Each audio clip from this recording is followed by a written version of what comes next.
welcome to another live Q&A. Today we have the 21 Aston Martin DBX, the first ever Aston Martin SUV, and there's a lot that I have to say about this vehicle, but I want to first and foremost say I did a YouTube review for this vehicle that will be coming up not this coming Monday, but the Monday after. So there are going to be some things that I won't go too in depth with in answering your questions that I want to leave for the review. Just want to save that stuff for the review. So look forward to that.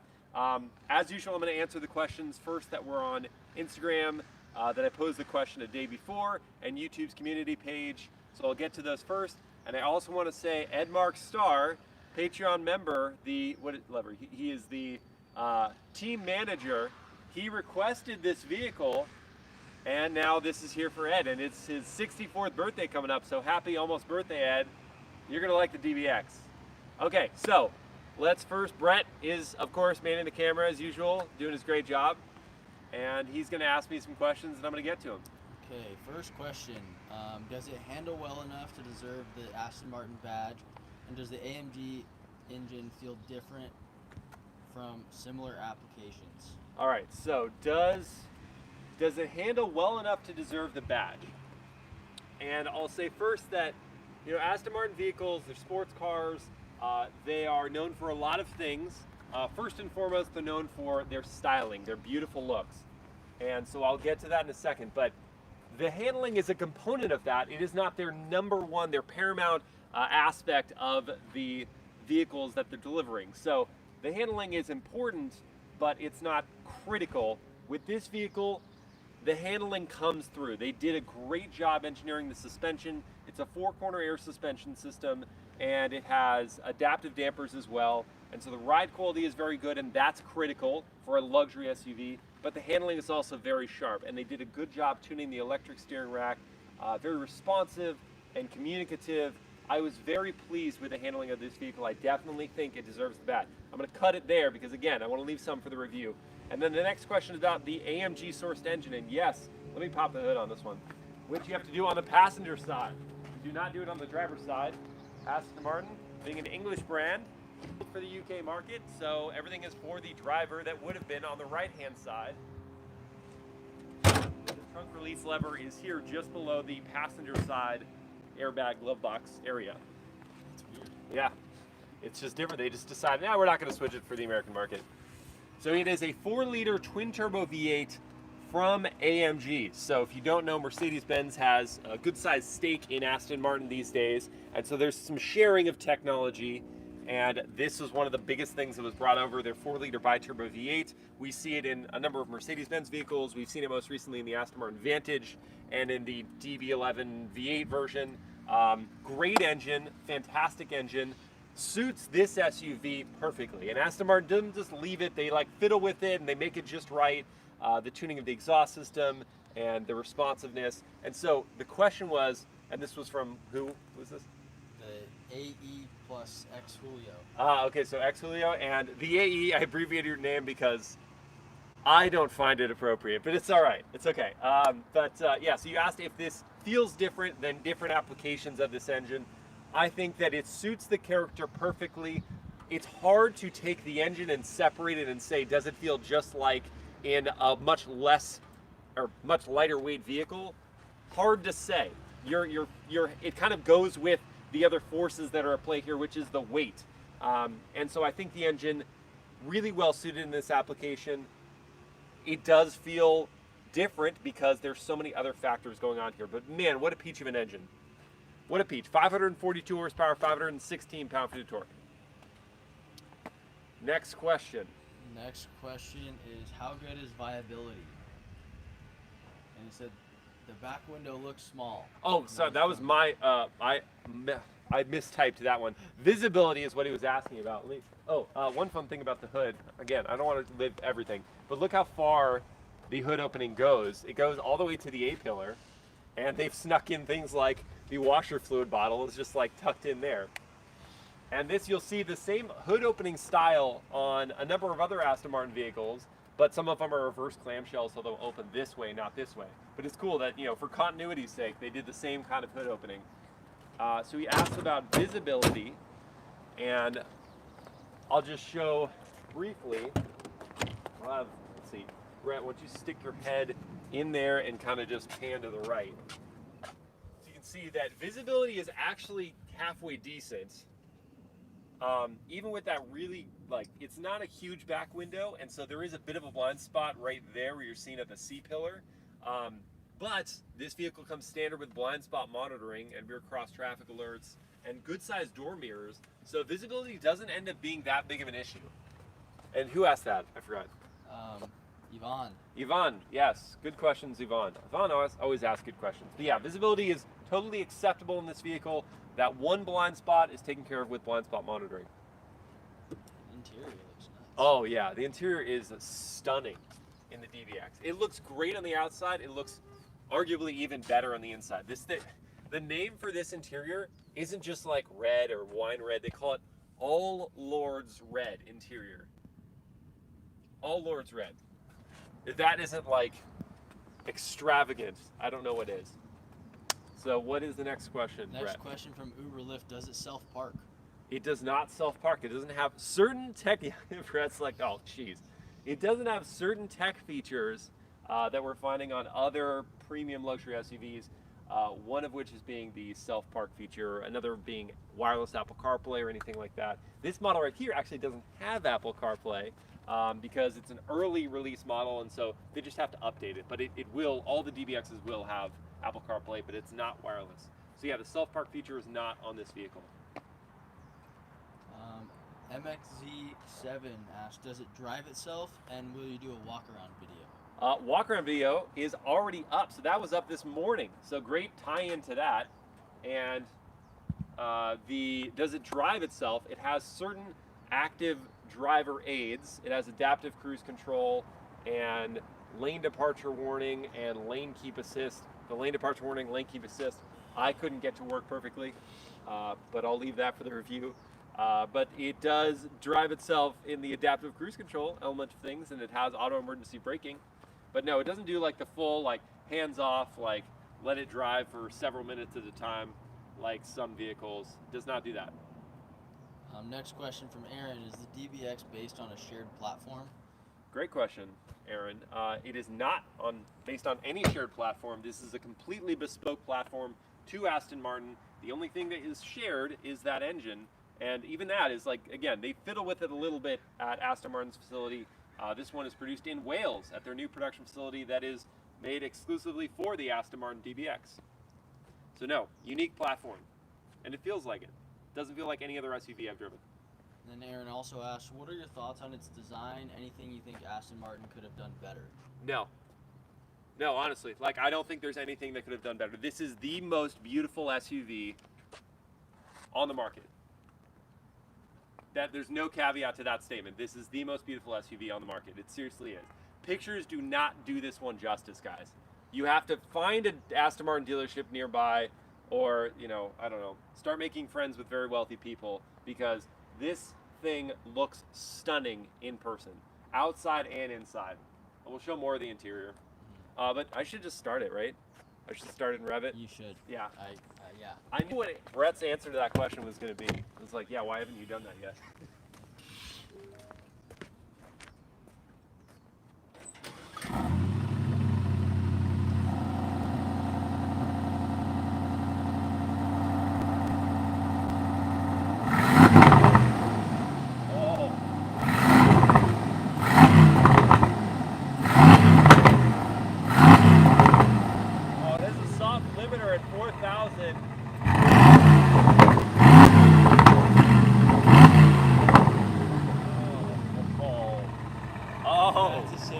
That is a sonorous exhaust note. That's so good. So it has, thankfully, it has a soft limiter at 4,000 RPM, so I can't rev it all the way up to its, 7,000 RPM redline, but you could hear just a taste, and we'll take it for a drive, you could hear just a taste of the goodness that is that exhaust. I really hear the AMG coming out. Do you? Yeah, oh, totally. Yeah. Like that completely sounds like an AMG. Yeah, I think it does, and there's just like a little, I don't know, it's hard to place the slight distinction between this and an AMG. An AMG, I feel like, is even more guttural, like this, and the Aston Martin, I think it just has like a little bit of sweetness at the end. I feel like I'm tasting a dish. Like, oh, it's good. It's just the sweetness at the end. But yeah, I don't know. I agree with you. I can definitely hear the AMG. There's just something slightly different about it. Yeah, the verbals, especially around the AMG. Yes. That's totally Yes, an AMG. that's an AMG thing for sure. Cameron asked, does it feel like a Chrysler since they own them? Oh, Cameron, that is not correct. So, Aston Martin is not owned by Chrysler. They're actually not owned completely by anyone. Mercedes-Benz has a stake in them, but they're an independently owned British brand. Chrysler does not own them. But so it doesn't feel like anything else except for, again, that AMG engine, the exhaust note. You know, some things are sort of shared with those vehicles, but no, it doesn't feel like anything else really. Nathan asked, if you could buy any luxury SUV, would you buy this one or one in black? So, fun fact, Nathan Hoyts is the head of Aston Martin America's PR. And yeah, so it was a leading question, Nathan. His question was, would you buy this one or one in black? So would you buy the DBX or the DBX if you could buy any luxury SUV? And I'm not going to give away the review, but I will say that his question may not be so far off. It's a pretty fantastic SUV. So Nathan, I'm not gonna lead into your leading question. But it's a good one. I actually think the spec on this one, whoever spec'd this one, Nathan, if this was you, seriously, the spec is so nice. The red brake calipers with they call it magnetic silver. It's really like a gunmetal gray with metal flake to it. And the All Lords red interior. That was a good spec. That was a good decision. The interior really doesn't fit this car. Right? Oh my god. Yeah, it's so good. And all the detailing, there's like this Indulgence package, they call it. So this is actually limited options for like super luxury SUV. It has, I think, like 13 grand in options. So 170, not 180 to start, and it's 195. So 15 grand in options, 195. And like the Indulgence train, it's like all of these Baroque details on the side and the intricate contrast stitching on the seats. That's all one package. The Alcantara headliner is standard. There's just so many things. You gotta see the back seats, because there's actually tons of room in the back. I'll go hop in.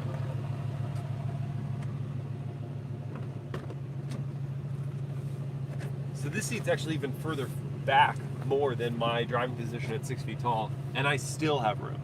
I've got headroom. Yeah, like the headroom situation's amazing.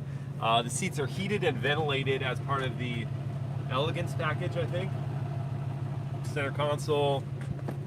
It's just these seats, the leather in here. Aston Martin leather is some of the best I've ever felt. It's so good, so much cushioning too. It's crazy. Yeah, but and the pano sunroof is big. It goes all the way to like behind my head. This is a nice interior, really nice interior, and just the Alcantara, everywhere. Oh, it's so good. I'm just gonna keep going again, and I'm gonna redo the review. So you guys have to watch the review and the walk around and POV drive for this, because there's a lot to like. What's the next question, Brett? How does it compare against rivals like the BMW X5, M, Audi RSQ8, Mercedes AMG GLE, Bentley Bentayga, and Porsche Cayenne Turbo? Yeah, so that's almost all the rivals, and there is like the Rolls-Royce Cullinan if you want to factor that in, the Lamborghini Urus if you want to factor that in, the Land Rover Range Rover SV Autobiography if you want to factor that one in. I'm gonna save that answer for the review. And a couple people asked that, right? There was Roxy, Lucas, and King Lee. Roxy, Lucas, and King Lee all asked kind of about the competitors. They asked about independent competitors, some of them, but I'm going to leave the competitive discussion for the review, not to tease that out too much, but I just don't want to give it away, because there's more I say about that, and there are certain things that the DBX does far better, and in some cases a little worse than some of the rivals. And the rivaling spread is very wide, as you just saw. Like, there are cars that are around the 100,000 territory, vehicles that are around the $250,000 territory. So there's a big spread. And then the Rolls-Royce Cullinan at more than $100,000 more than this. It's crazy. All right, just let's show the dashboard area from the passenger seat, and then we'll drive. Any other? Okay, so any other? That was it for the. That was it. That was it for those questions. So now those who are, yeah. So those who are tuned in on YouTube, we'll start getting to your questions now.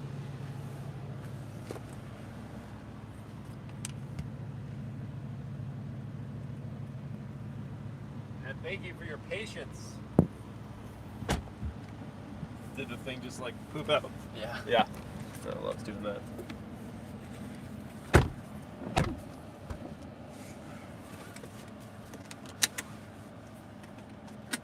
All right. So, what is a YouTube question that I can answer? Back up to the top.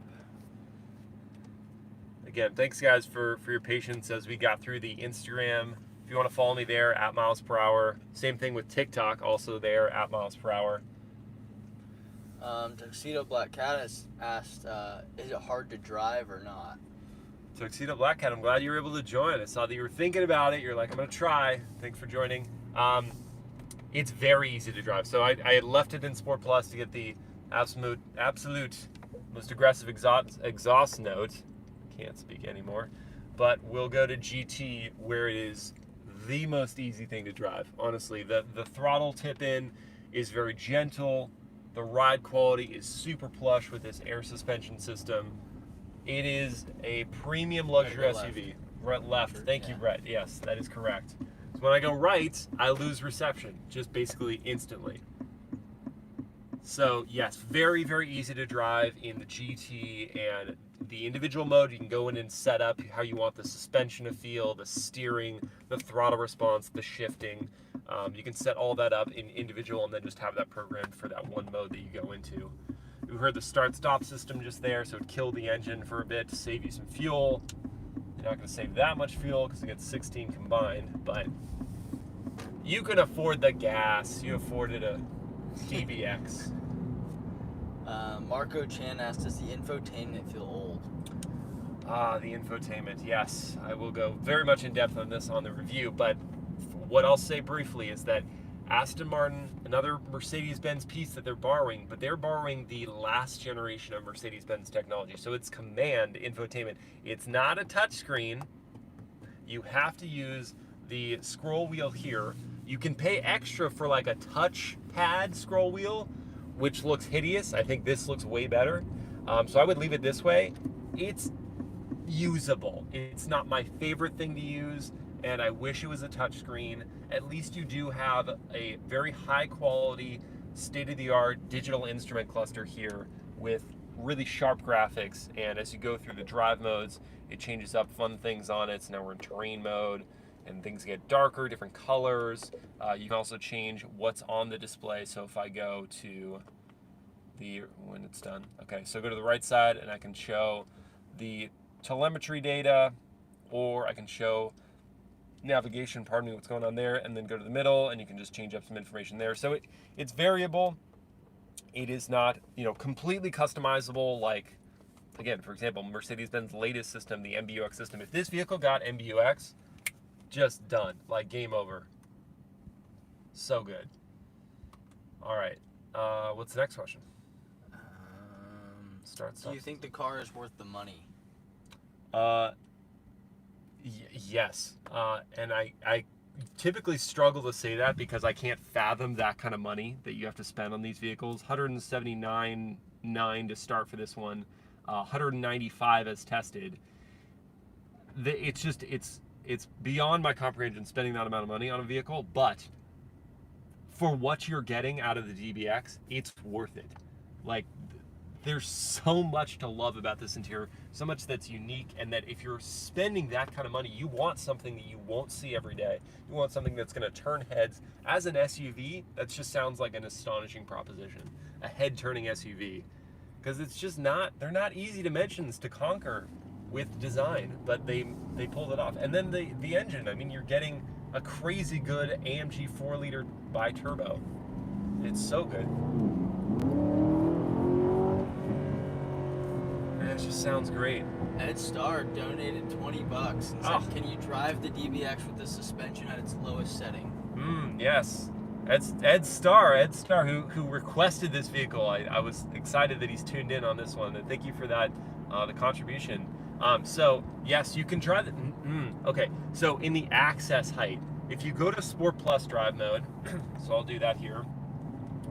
It is the lowest setting for, I think, yes. Okay, it stops before it drops to access height.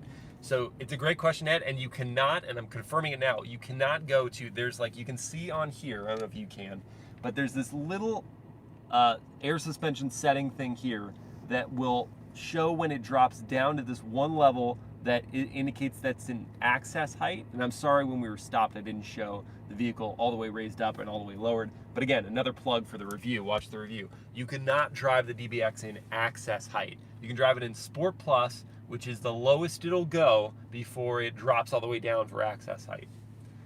So Sport Plus will give you, the most aerodynamics, or the best aerodynamics for the DBX, but also just, the most hunkered down and ready for corner carving. But that's a good question. I actually didn't know that until I was looking at the screen here, and it says I can't go all the way down. Abi Ram asked, which do you say is best, the DBX or the Urus? Yeah, so Abi, I'm not going to give away the review, and the meat of it is me talking about the competitors. I will say I had a ton of fun driving the Urus, not quite as much fun looking at it. So that's something that the DBX distinguishes itself. It's great to drive and a treat to look at. Classic asks, what do you think is the best feature of the car? That is a great question. One feature. Only get one. I know, that's so tough.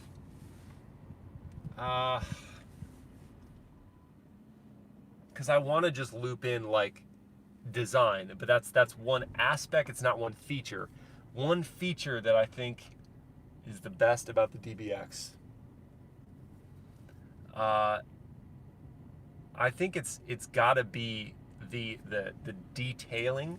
So when you look at the cabin, you get a good picture of, hey, this is beautiful. But when you come up close on something, like up here, this is a speaker. The detailing in the leather is extraordinary. The speaker covers down there by the doors, which are probably too dark to even show, are also in leather. And the Baroque detailing of the Indulgence package, when you come in close, when you zoom in on the stuff of the DBX, it's the details that leave you kind of just speechless. That's it. It's the detail. That's if I could call that a feature, I'm gonna say it's the DBX's details.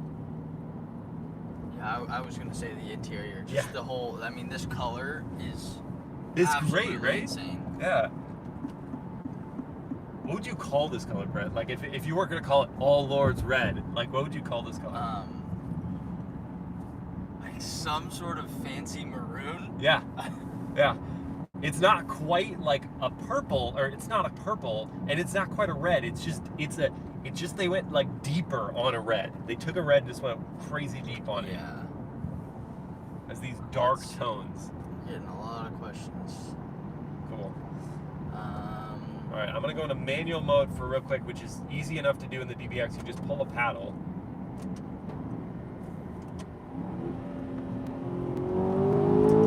Oh, how good does that V8 sound?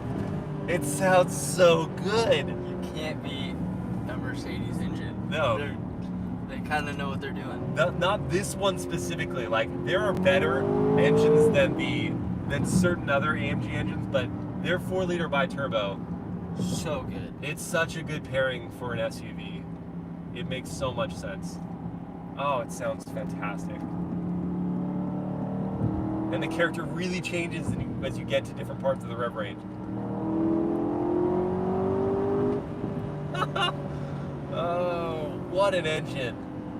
What an engine.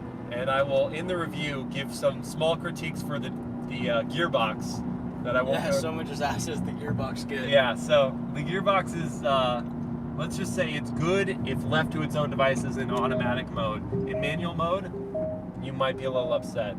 Oh, does it say the hood is... Did I not close the hood all the way?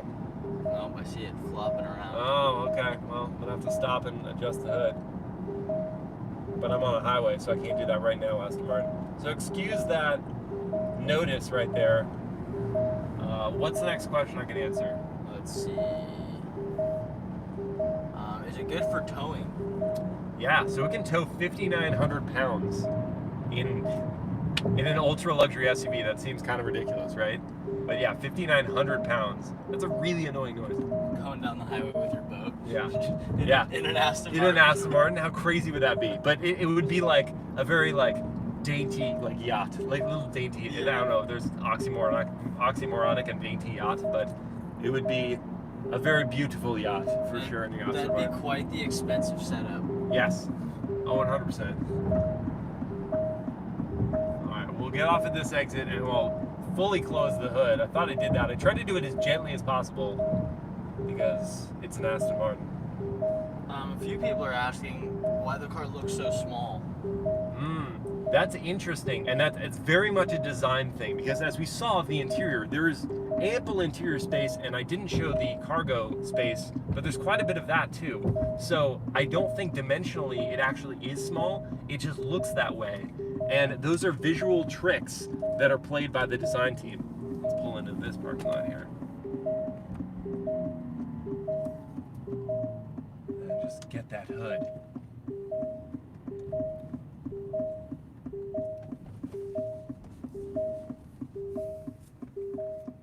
All right, park, and let's go release, or actually here, so pull the handle there.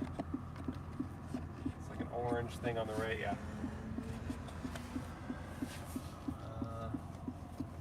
Maybe deeper in there, yeah, okay. So pull that.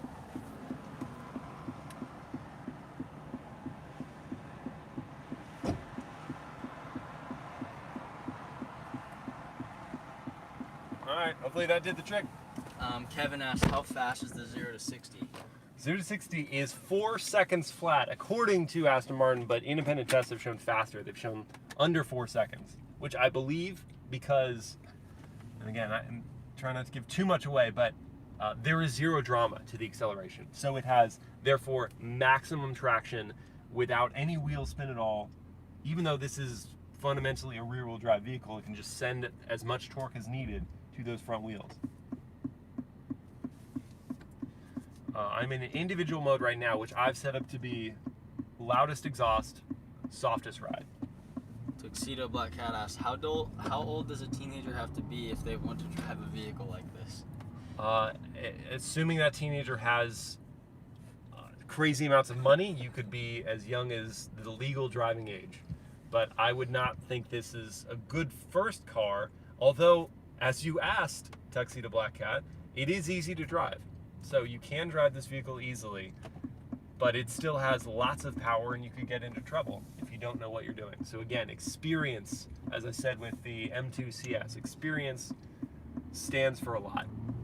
Bull Massive asked, what American SUV could rival this Aston for the same money? The same money. That's the tough part. Yeah, I mean, because like, if we're talking performance, sure, the Trackhawk is going to be, the Trackhawk or now the Durango Hellcat are going to be even quicker, 0 to 60. Could they handle quite as well? They can handle pretty darn well because they've got thick tires. This one doesn't have narrow tires either. 285 section front, 325 rear, and Pirelli P0s, so it can handle pretty well. But for the same money, I don't know if America makes an SUV that quite competes with this. It doesn't. Yvonne asked, what do you think about the interior color? I love it. Brett and I both, big thumbs up. The spec on this one is exquisite. And I also love that, again, lightly optioned for a premium luxury SUV, just $15,000 in options, just 15 grand. Yeah, like that's a new like subcompact vehicle, but just 15,000 for the price point on this one. It's not heavily optioned, and I think it's almost just perfectly optioned. Ed Starr with another $20 says, Cadillac in the 1970s used to call that interior color terracotta, recommended with dark gray paint. Yes, and Cadillac would have been right. Thank you, Ed, for the contribution. I super appreciate it. Yeah, I think this spec is just, it on the exterior, it allows the design, the curves, and the arches to really shine, and then it brings the excitement into the interior. So outside you're just appreciating the beauty, but when you come to the interior, it's sort of like, wow, like something really hits, and then it allows for dimension 2 and 3 for you to go in deeper and then see the detailing. So I think that's the success of this specification on this DBX.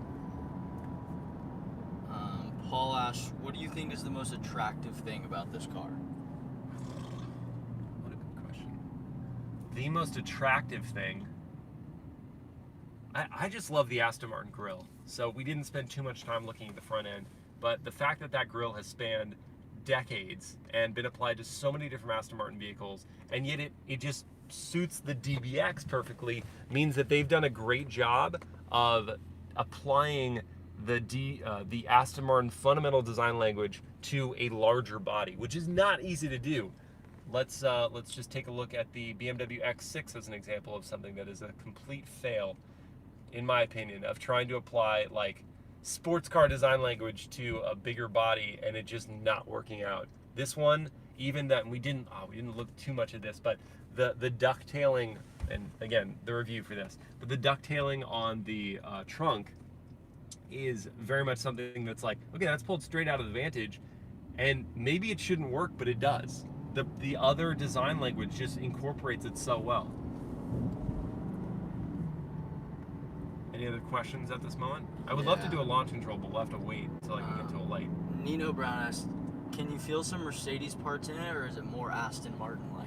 It's much more heavily weighted towards Aston Martin. You can definitely see some Mercedes-Benz parts. The trunk release button pulled straight out of a Mercedes-Benz SUV. This light controller thing over here where you adjust the headlights, high beams and parking lights and all that kind of stuff, you can't really see it there, but that's pulled out straight out of a Mercedes-Benz vehicle. This rotary dial pulled straight out of a Mercedes-Benz vehicle. The command system, which is buried within a beautiful design dashboard, Mercedes-Benz piece.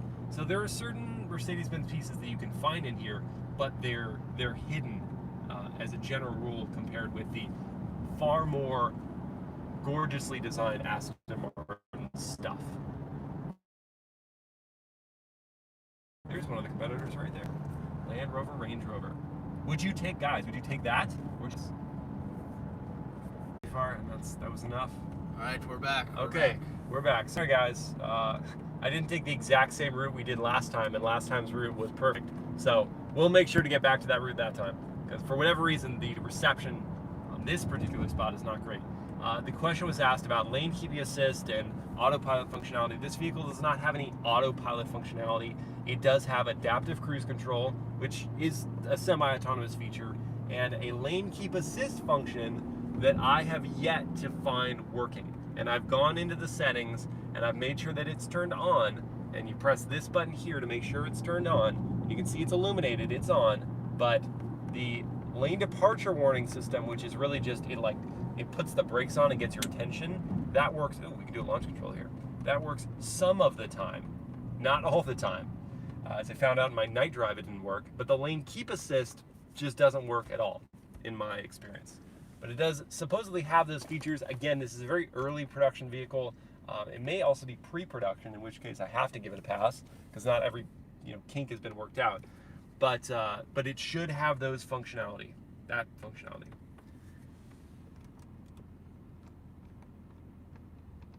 Yeah, manual air vents. Cool little design. Instead of like something in the infotainment you have to play around with. So I'll go into Sport Plus mode. So hit the button here. It'll be Sport Plus now. Most aggressive setting. There actually isn't a traction control. I looked forever. Okay, so launch control. Foot on the brake, let go. Just like that. Oh my God, that launched hard. Yeah, it launches pretty hard. But also, you saw no drama, right? Zero. Like, it just went. That's weird. Why did it took us and then kicked? Yeah, Is so that just to get traction first? I think it is. I think it's hesitating so that it almost maybe programs rollout, which of course would help with a launch. But I think that's actually part of the system's design. I don't think it's a hesitation of the system. I think it's like, oh, we're doing this so that we have for sure traction getting off the line. That makes sense. And yeah, no drama, just gone. Zero wheel spin. Yeah. Oh, he's going right. And I love the aluminum paddles. Oh, the sound of aluminum. Nice. It's cool. Nothing cheap in this car. No, you do not feel that word belongs anywhere in this vehicle. No, they're definitely.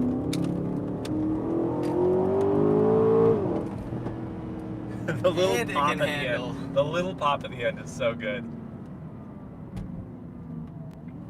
Brakes are great. You got 6-piston front, single piston floating rear caliper on 16.1-inch rotors in the front and 15.6-inch rear. They're big brakes, and they pull the thing down for sure. Any other questions that are popping up right now? Paul asks, I know this car uses a Benz engine. Does it feel different? Yeah, so Paul, we kind of answered that question towards the beginning of the live Q&A, but it feels different because of the dimensions of the vehicle, the weight of the vehicle. It feels different than this engine in something like the Mercedes-AMG GT or even the Aston Martin Vantage. Launch control again, because why not?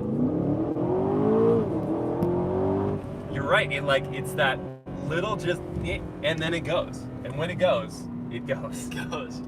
Yeah, I think that really helps with preserving the wheels or the tires. Yeah. Has to preserve the tires and just help with a better launch. Yeah, it's true. You are preserving the tires. Yeah. They are expensive. 325 section rear tires from Pirelli P0 are not cheap.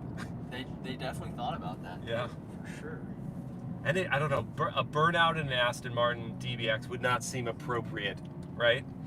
Might dirty up the car a little bit. Throw a little rubber on the car. That's true, yes. That would not be right. Oh, boy. Okay, so here's a quick look at this is the key, but it is the valet key.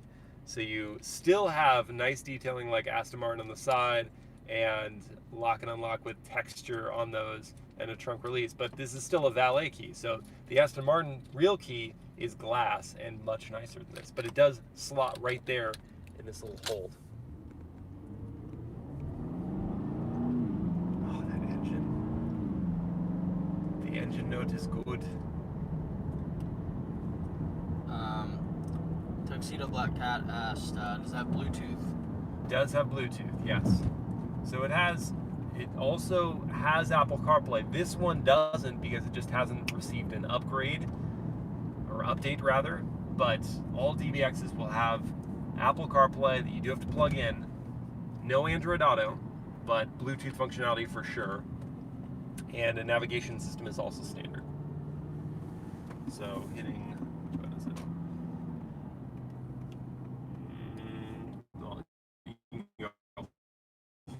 Home. And the graphics are pretty good. And when you're using the scroll wheel, it's fairly responsive. So even though it's old Mercedes-Benz tech, it's still pretty quick. It's just not touch or the latest cutting edge stuff like wireless Apple CarPlay. Ghost asks, what do you think about the dashboard? It looks kind of 2012-ish, but then again, that's just wise. I'm sure it's solid and responsive. Yeah, so dash solid and responsive. So now I'm confused because he said dash, and that would be like the design or the layout. Where I would say it has like this old luxury look and detailing, but I think that's very much a good thing. Like that belongs in a premium luxury SUV like this. If we're just talking about the infotainment, it's the last generation of Mercedes-Benz tech, so it needs some freshening up. Like it needs a touch functionality for it, so you don't have to use the scroll wheel, and it needs wireless Apple CarPlay. But it doesn't feel super old. It just feels like it's just a little outdated. There's your DB11. Oh yeah. Ooh, it's beautiful, like silvery blue. Yeah, that's a good color. Yeah, that was good. Another nice specification.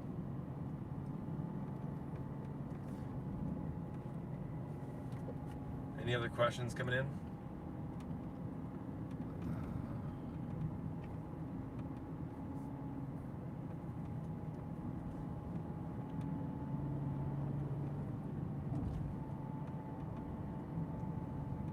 don't think anyone's asked specifically about the ride quality, but I think, Brett, you would agree that the ride quality is very good.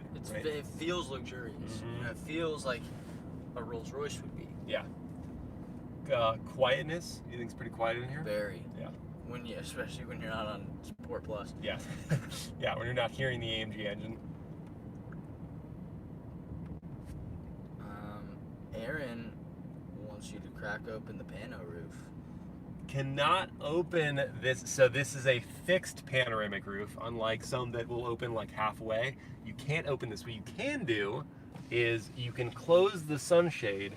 When you do that, you'll see that not only are the panels for the like A-pillar and all this in Alcantara, but the whole sunshade is in Alcantara.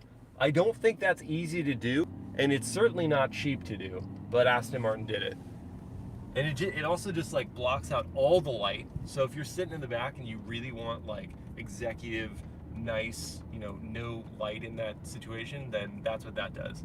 Or if you're watching a movie or something. Mm-hmm. In the back, yeah. You don't want any glare. Yeah, for sure.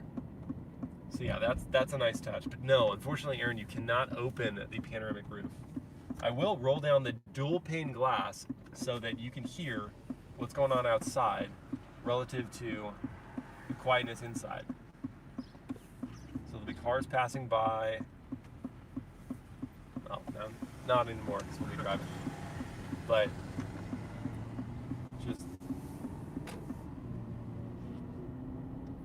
just the engine note. Now it's just the engine note. Yeah, it really does keep everything pretty quiet. Yeah. Dual pane glass will do that, and they've got that for the front and windows on this model because this has the Elegance Package, which adds the dual pane glass. Paul asks, between the leather, which looks better, this or in a Bentley? Oh yeah, so Bentley's Cricket Ball Red. I remember the names because they're just so ridiculous, and I love them. The Cricket Ball Red, I think I might like the color of, oh gosh, they're so close. I might like the color of the Cricket Ball Red just a hair more than the color in this one, but the detailing in the DBX is better. It's just better than the Bentayga, even though the Bentayga costs more. How much is the Bentayga? So the Bentayga starts at like 186, but if you want the Bentayga Speed, which is more of a competitor, talking performance to this, then it's 245. So this one starting at 180 is almost a bargain. But it's so quiet. It's just so quiet. It's super quiet. Oh, here's the road. Yeah, now you're remembering this one from last time. Yeah. Where we saw the T-Rex too. Yes. Yeah, there's some good car spotting in this area. But okay, so now we're in GT mode. You can just hear the engine is just humming along. It's just serving itself as a luxury vehicle. Serving here. Yeah, serving the luxury vehicle experience.